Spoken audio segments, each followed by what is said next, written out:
संतोषी माता की जय। एक गांव में एक बुढ़िया रहती थी जिसके 7 बेटे थे। 6 बेटे कमाने वाले थे और एक बेटा निकम्मा था। बुढ़िया माँ 6 पुत्रों का जूठा 7वें पुत्र को देती थी। 7वां पुत्र एक दिन अपनी पत्नी से बोला, देखो मेरी माता का मुझ पर कितना प्रेम है। वह बोली, क्यों नहीं, सबका जूठा बचा हुआ तुमको खिलाती है। वह बोला, जब तक आंखों से ना देखे वह मानेगा नहीं। तब पत्नी ने हंसकर कहा, देख लोगे तब तो मानोगे। कुछ दिन के बाद एक बड़ा त्योहार आया। घर में 7 प्रकार के भोजन और चूरमा के लड्डू बने। वह पत्नी की बात को जांचने के लिए सिर दर्द का बहाना बनाकर पतला कपड़ा सिर पर ओढ़कर रसोई में जाकर सो गया और कपड़े में से सब देखता रहा। 6 भाई भोजन करने आए। उसने देखा माँ ने उनके लिए सुंदर सुंदर आसन बिछाए, 7 प्रकार की रसोई परोसी और आग्रह कर करके उन्हें भोजन कराती रही और वह देखता रहा। 6 भाई भोजन कर उठ गए। तब माँ ने उनकी थालियों में से लड्डुओं के टुकड़े को उठाया और एक लड्डू बनाया। जूठन साफ कर माँ ने उसे पुकारा, उठ बेटा उठ, तेरे भाइयों ने भोजन कर लिया है, तुम भी उठकर भोजन कर ले। उसने कहा, माँ मुझे भोजन नहीं करना, मैं परदेश जा रहा हूँ। माता ने कहा, कल जाना हो तो आज ही जा। वह बोला, हाँ हाँ जा रहा हूँ। यह कहकर वह घर से निकल गया। चलते समय उसे पत्नी की याद आई। वह गौशाला में कंडे थाप रही थी। वहां जाकर वह बोला, मेरे पास तो कुछ नहीं है, यह अंगूठी है, सो ले लो और अपनी कोई निशानी मुझे दे दो। वह बोली, मेरे पास क्या है, यह गोबर भरा हाथ है। यह कहकर पत्नी ने उसकी पीठ पर गोबर के हाथ की छाप मार दी। वह चल दिया। चलते चलते दूर देश में पहुंचा। वहां एक साहूकार की दुकान थी। वहां जाकर बोला, सेठ जी मुझे नौकरी पर रख लो। साहूकार को नौकर की सख्त ज़रूरत थी। साहूकार ने कहा, काम देखकर तनख्वाह मिलेगी। उसने कहा, सेठ जी जैसा आप ठीक समझें। उसे साहूकार के यहाँ नौकरी मिल गई थी। वह वहाँ दिन रात काम करने लगा। कुछ दिन में दुकान का लेन देन, हिसाब किताब, ग्राहकों को माल बेचना, सारा काम करने लगा। साहूकार के 7-8 नौकर थे। वे सब चक्कर खाने लगे, लेकिन उसने अपनी लगन, परिश्रम और ईमानदारी से सभी को पीछे छोड़ दिया। उसे अपने किए का फल मिला। सेठ ने भी उसका काम देखा और 3 महीने में ही उसे मुनाफे में साझीदार बना लिया। परिश्रम करते करते 12 वर्ष में ही वह नगर का नामी सेठ बन गया और सेठ अपना सारा कारोबार उस पर छोड़कर बाहर चला गया। इधर उसकी पत्नी पर क्या बीती वह सुने। सास ससुर उसे दुख देने लगे। गृहस्थी का काम करवा कर उसे लकड़ी लेने जंगल में भेजते। इस बीच घर की रोटियों के आटे से जो भूसी निकलती, उसकी रोटी बनाकर रख दी जाती और फूटे नारियल की नरेली में पानी दिया जाता। इस तरह दिन बीतते रहे। एक दिन वह जब जंगल में लकड़ी लेने जा रही थी, तब उसे रास्ते में बहुत सी स्त्रियां संतोषी माता का व्रत करती दिखाई दी। यह वहां खड़ी होकर पूछने लगी, बहनों यह तुम किस देवता का व्रत करती हो और इसके करने से क्या फल मिलता है? इस व्रत के करने की क्या विधि है? यदि तुम अपने इस व्रत का विधान मुझे समझाकर कहोगी तो मैं तुम्हारा बड़ा एहसान मानूंगी। उसमें से एक स्त्री बोली, सुनो, यह संतोषी माता का व्रत है। इसके करने से निर्धनता, दरिद्रता का नाश होता है, लक्ष्मी जी आती हैं, मन की चिंताएं दूर होती हैं, मन को प्रसन्नता और शांति मिलती है। नीपुति को पुत्र मिलता है। प्रीतम बाहर गया हो तो वह शीघ्र लौट आता है। कुंवारी कन्या को मनपसंद वर मिलता है। चलता मुकदमा खत्म हो जाता है। कलह कलेश की निवृत्ति हो, मुख शांति होती है। घर में धन जमा हो, धन जायदाद का लाभ होता है तथा और भी मन में जो कुछ कामना हो सब संतोषी माता की कृपा से पूरी हो जाती है। इसमें कोई संदेह नहीं है। वह पूछने लगी, यह व्रत कैसे किया जाता है, यह भी बताओ तो बड़ी कृपा होगी। वह स्त्री कहने लगी, बिना परेशानी श्रद्धा और प्रेम से जितना भी बन सके प्रसाद लेना, 5.25 पैसे से 5.25 आने तथा इससे भी ज़्यादा शक्ति और भक्ति के अनुसार गुड़ और चना लेना। हर शुक्रवार को निराहार रहकर कथा सुनना या कहना, लगातार नियम पालन करना। सुनने वाला कोई ना मिले तो घी का दीपक जलाकर उसके आगे जल के पात्र को रखकर कथा कहना, परंतु नियम ना टूटे। जब तक कार्य सिद्ध ना हो नियम पालन करना और कार्य सिद्ध हो जाने पर व्रत का उद्यापन करना। 3 मास में माता पूरा फल प्रदान करती है। यदि किसी के ग्रह खोटे हैं तो भी माता 1 वर्ष में अवश्य उनको अनुकूल करती है। कार्य सिद्ध होने पर ही उद्यापन करना चाहिए, बीच में नहीं। उद्यापन में 2.5 सेर आटे का खाजा तथा इसी अनुसार खीर तथा चने का साग बनाना, 8 बच्चों को भोजन करवाना, जहाँ तक मिले देवर जेठ भाई बंधु कुटुंब के लड़के लेना, ना मिले तो रिश्तेदारों और पड़ोसियों के लड़के बुलाना, उन्हें भोजन करवाना, यथाशक्ति दक्षिणा देना, माता का नियम पूरा करना। ध्यान रखना उस दिन घर में कोई खटाई ना खाए। यह सुनकर वह वहाँ से चल दी। रास्ते में लकड़ी के बोझ को बेच दिया और उन पैसों से गुड़ चना ले माता के व्रत की तैयारी कर आगे चली। रास्ते में संतोषी माता के मंदिर में जा माता के चरणों में लौटने लगी। विनती करने लगी, माँ मैं दीन हूँ, निपट मूर्ख हूँ, व्रत के नियम कुछ जानती नहीं, मैं बहुत दुखी हूँ। हे माता मेरा दुख दूर कर, मैं तेरी शरण में आई हूँ। माता को दया आ गई। एक शुक्रवार बीता कि दूसरे शुक्रवार को ही उसके पति का पत्र आया और तीसरे शुक्रवार को उसका भेजा हुआ पैसा आ पहुंचा। यह देखकर जेठानी मुंह सिकोड़ने लगी। इतनों दिनों बाद इतना पैसा आया, इसमें क्या बड़ाई है। लड़के ताना देने लगे। काकी के पास अब पत्र आने लगे, रुपया आने लगा। अब तो काकी की खातिर बढ़ेगी। अब तो काकी बुलाने से भी नहीं बोलेगी। बेचारी सरलता से कहती है, भैया पत्र आए रुपया आए तो हम सबके लिए ही अच्छा है।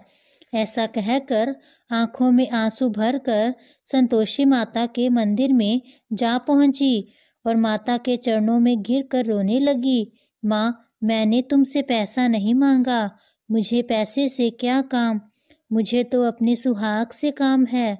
मैं तो अपने स्वामी के दर्शन और सेवा मांगती हूँ। तब माता ने प्रसन्न होकर कहा, जा बेटी तेरा स्वामी जल्दी ही आएगा। यह सुन खुशी से बावली हो वह घर आकर काम करने लगी।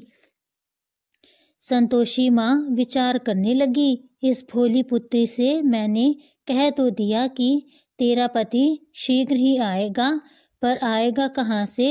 वह तो इसे स्वप्न में ही याद नहीं करता, उसे इसकी याद दिलाने तो मुझे ही जाना पड़ेगा। संतोषी माता ने उस बुढ़िया के बेटे को स्वप्न में समझाया, पुत्र तेरी घरवाली कष्ट उठा रही है। वह बोला, हाँ माता यह तो मुझे भी मालूम है, परंतु क्या करूं, वहाँ कैसे जाऊं। परदेश की बात है, लेन देन का सारा हिसाब किताब है, कोई जाने का रास्ता नज़र नहीं आता। आप ही कोई राह दिखाएं कि वहाँ कैसे जाऊं। माँ कहने लगी, सवेरे नहा धोकर संतोषी माता का नाम लेना, घी का दीपक जलाकर दंडवत कर और दुकान पर बैठ जाना।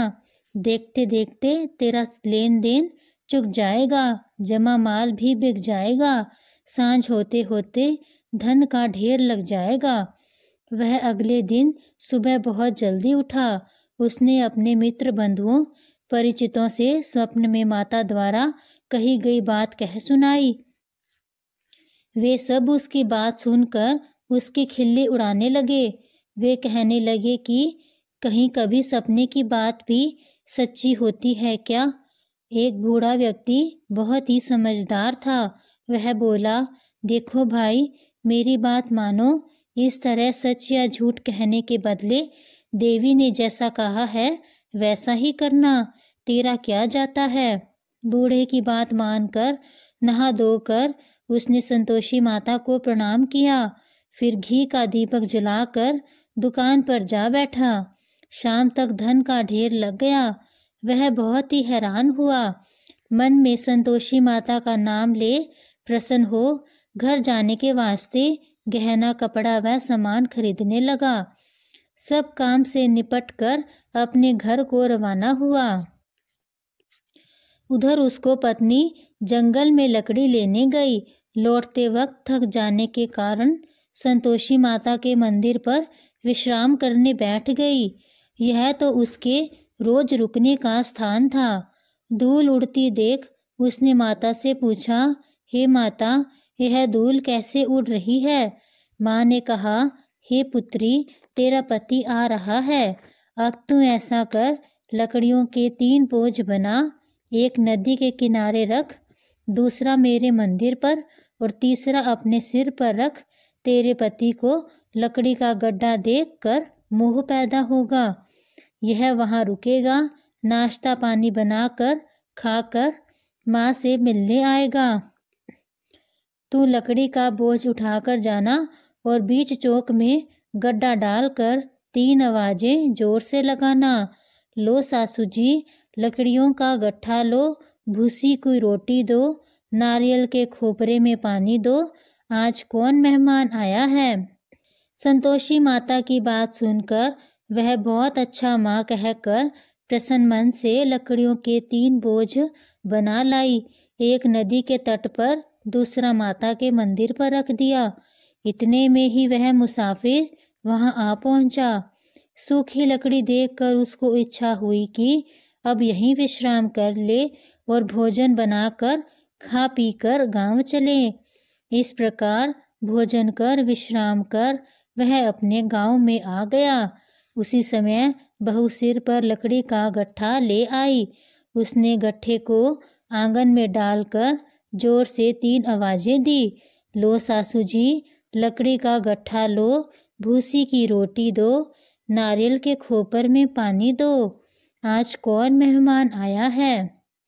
यह सुनकर सास ने अपने दिए हुए कष्टों को भुलाने के लिए कहा, बहू, तू ऐसा क्यों कहती है, तेरा मालिक ही तो आया है। बैठ, मीठा भात खाकर कपड़े गहने पहन। पत्नी की आवाज़ सुनकर उसका स्वामी बाहर आया और उसके हाथ में पहनी अंगूठी देखकर व्याकुल हो गया। उसने माँ से पूछा, माँ, यह कौन है। माँ बोली, बेटा, तेरी पत्नी है। आज 12 बरस हो गए हैं जब से तू गया है, तब से सारे गांव में जानवरों की तरह भटकती फिरती है, काम काज कुछ करती नहीं, 4 समय आकर खाकर चली जाती है। अब मुझे देखकर भूसी की रोटी और नारियल के खोपरे में पानी मांगती है। वह बोला, माँ, मैंने इसे भी देखा है और तुम्हें भी। मुझे दूसरे घर की चाबी दो, मैं उसमें रहूँगा। माँ ने कहा, ठीक है बेटा, जैसी तेरी मर्जी। कहकर माँ ने चाबी का गुच्छा बेटे के सामने रख दिया। उसने दूसरे घर को खोलकर सारा सामान जमाया। एक ही दिन में वह राजा के महल जैसा ठाट बाट बन गया। अब क्या था, वह सुख भोगने लगी। अगला शुक्रवार उसने पति से कहा, मुझे संतोषी माता का उद्यापन करना है। पति बोला, बहुत अच्छा, खुशी से कर लो। वह उद्यापन की तैयारियां करने लगी। जेठ के लड़कों को भोजन के लिए कहने गई। उन्होंने मंजूर किया, परंतु पीछे से जेठानी ने अपने बच्चों को सिखाया, देखो रे, भोजन के समय सब लोग खटाई मांगना, जिससे उसका उद्यापन पूरा ना हो। लड़के भोजन करने आए, खीर पेट भरकर खाई, परंतु बात याद आते ही कहने लगे, हमें कुछ खटाई खाने को दो, खीर खाना हमें भाता नहीं, देखकर अरुचि होती है। लड़के उठ खड़े हुए, बोले, पैसे लाओ। भोली बहू कुछ जानती ना थी, उसने उन्हें पैसे दे दिए। लड़कों ने बाजार जाकर उन पैसों से इमली खरीदी और खाई। यह देखकर बहू पर माताजी ने कोप किया। राजा के दूत उसके पति को पकड़कर ले गए। अब सब मालूम हो जाएगा जब जेल की रोटी खाएगा। बहू से यह वचन सहन नहीं हुए। वह संतोषी माता के मंदिर में गई और कहने लगी, माता, तुमने यह क्या किया? हंसाकर क्यों रुलाने लगी? माता बोली, पुत्री, तूने मेरा व्रत भंग किया है, इतनी जल्दी सब बातें भुला दी। वह बोली, माता, भूली तो नहीं हूँ, ना कुछ अपराध किया है, मुझे तो लड़कों ने भूल में डाल दिया था, मुझे क्षमा करो माँ। तब माँ बोली, ऐसी भूल भी कहीं होती है क्या? वह बोली, अब कोई भूल नहीं होगी। अब बताओ, मेरे पति कैसे आएंगे? माँ बोली, पुत्री, जा, तेरा पति तुझे रास्ते में ही आता मिलेगा। वह मंदिर से निकलकर बाहर आई तो रास्ते में उसे अपना पति आता हुआ मिला। उसने पूछा, कहाँ गए थे? वह बोला, इतना धन जो कमाया है उसका कर राजा ने मांगा था, वह भरने गया था।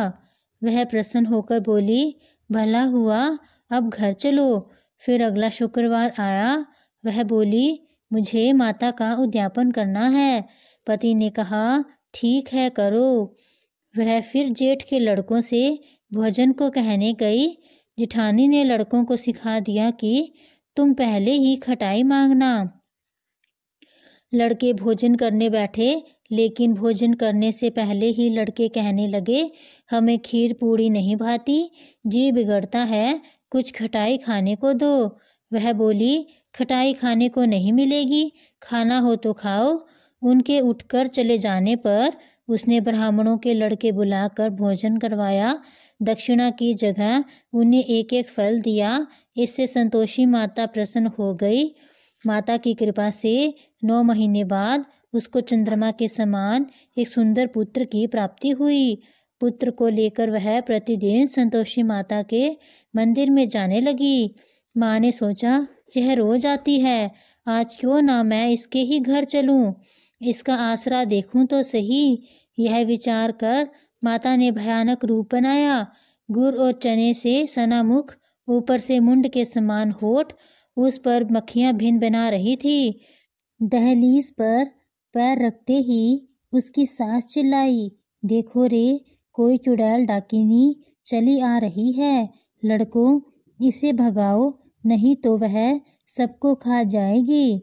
बहू रोशनदान से देख रही थी, वहीं प्रसन्न हो उठी। सोचती है, आज मेरी माता मेरे घर आई है। यह कहकर दूध पीते बच्चे को गोद से उतार दिया। इस पर उसको सास क्रोध में भरकर बोली, अरे रान, इसे देखकर कैसी उतावली हुई है, जो बच्चे को भी पटक दिया। इतने में माँ के प्रताप से जहाँ देखो वहाँ लड़के ही लड़के नजर आने लगे। वह बोली, माँ जी, मैं जिनका व्रत करती हूँ यह वही संतोषी माता है। इतना कहकर उसने झट से घर के सारे किवाड़ खोल दिए। सबने माता के चरण पकड़ लिए और विनती कर कहने लगे, हे माता, हम मूर्ख हैं, अज्ञानी हैं, तुम्हारे व्रत की विधि हम नहीं जानते। तुम्हारा व्रत भंग कर हमने बड़ा अपराध किया है। हे माता, आप हमारे अपराधों को क्षमा करो। इस प्रकार बार बार कहने पर संतोषी माता प्रसन्न हुई। इसके बाद उसकी सास कहने लगी, हे संतोषी माता, आपने बहू को जैसा फल दिया वैसा सबको देना। जो यह कथा सुने या पढ़े उसका मनोरथ पूर्ण करना। जय संतोषी माता की। अगर आपको आज की यह वीडियो पसंद आई हो तो कमेंट्स में जय संतोषी माता की ज़रूर लिखें और मेरे चैनल को सब्सक्राइब भी ज़रूर कीजिएगा। धन्यवाद।